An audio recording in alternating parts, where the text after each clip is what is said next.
Good morning, everyone. Today's topic pronoun. Pronoun, as you all know, the word that comes in place of noun is called pronoun. It is also used to avoid repetitions. It means when we are telling a story or telling something about some noun, it can be a name, place, thing, or animal. So we don't repeat the name of the noun again and again. Instead of that, we use pronoun like as he, she, it, they. These all are pronouns. Noun have equivalents. The most important of them are pronouns.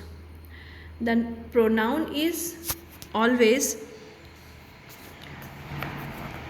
which we use instead of a noun. To avoid repetition, main kinds of pronouns are, ये आपको मैंने बताया, जो noun की जगह आने वाले शब्द को हम कहते हैं प्रोनाउन। क्योंकि जब हम कोई स्टोरी या कुछ भी पैराग्राफ लिखते हैं किसी नाउन के बारे में, तो हम बार बार उसके नाम का यूज़ नहीं करते हैं, उसके प्लेस में हम प्रोनाउन यूज़ करते हैं। जैसे अगर हम किसी के बारे में स्टोरी लिख रहे हैं, तो अगर वो मेल है तो हम उसके लिए ही का यूज़ करेंगे, और अगर वो फीमेल है तो हम उसके लिए शी का यूज़ करेंगे।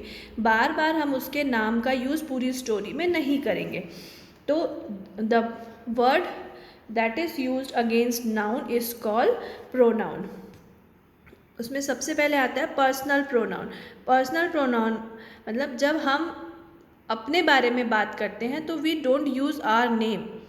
हम कभी भी अपना नाम नहीं यूज़ करते, उसकी जगह हम क्या कहते हैं, आई, मी, वी कब बोलेंगे, जब हम दो लोग हैं, अस, माइन और आर्स। तो ये जो वर्ड्स हैं दीज आर प्रोनाउंस। अब हम आते हैं the pronoun which stand for the person who is being spoken to are called pronouns of the second person, as though, thee, you, yours। अब सिंगुलर प्रोनाउन भी और पर्सनल प्रोनाउन में first person, और जो सामने वाले के लिए जब हम यूज़ करें जब दो लोग हैं तो उसको हम सेकेंड पर्सन। अब फर्स्ट पर्सन के लिए क्या यूज़ करेंगे, आई और मी। आपको समझ में आ रहा है, आई मतलब मैं अकेला, मी मतलब मैं अकेला।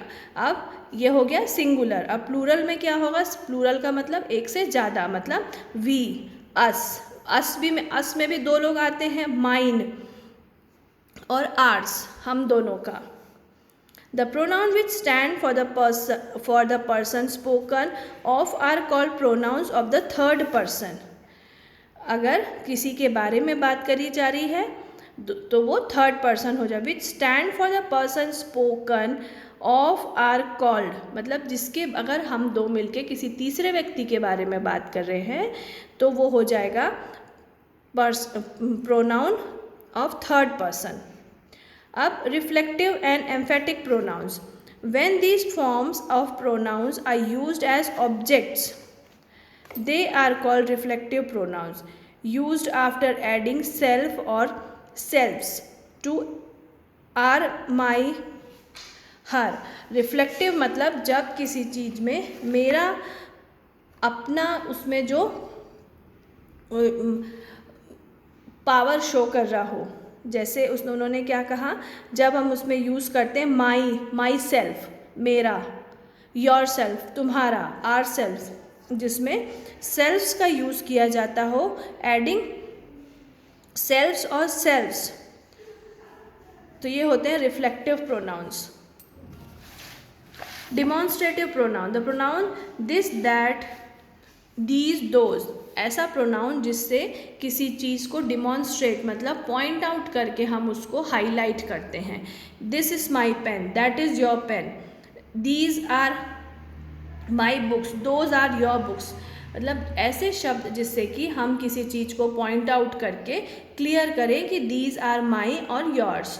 अब आते हैं इंट्रोगेटिव प्रोनाउन में। इंट्रोगेटिव प्रोनाउन में क्या होता है, जब हम किसी से क्वेश्चनिंग करते हैं। My pronoun are used for asking questions, जैसे who are you, which is your book, what do you want to eat. तो ये सब जो हैं ये आते हैं इंट्रोगेटिव, मतलब जब हम किसी से क्वेश्चन करते हैं।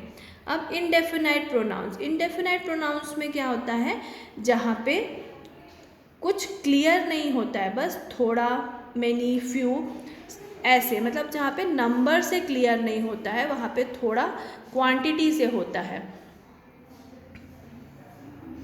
अब distributive pronoun each either neither refers to person और things one at a time, they are called distributive pronoun. Distributive pronoun मतलब ऐसे वर्ड्स जिससे हमें समझ में आ जाए कि ये इसमें डिस्ट्रीब्यूशन है। जैसे each one of you bring your copy to me, teacher said. Each का मतलब क्या हो गया, क्लास का हर बच्चा। ईदर दिस और दैट, इसमें से चूज कर लीजिए, ये या वो।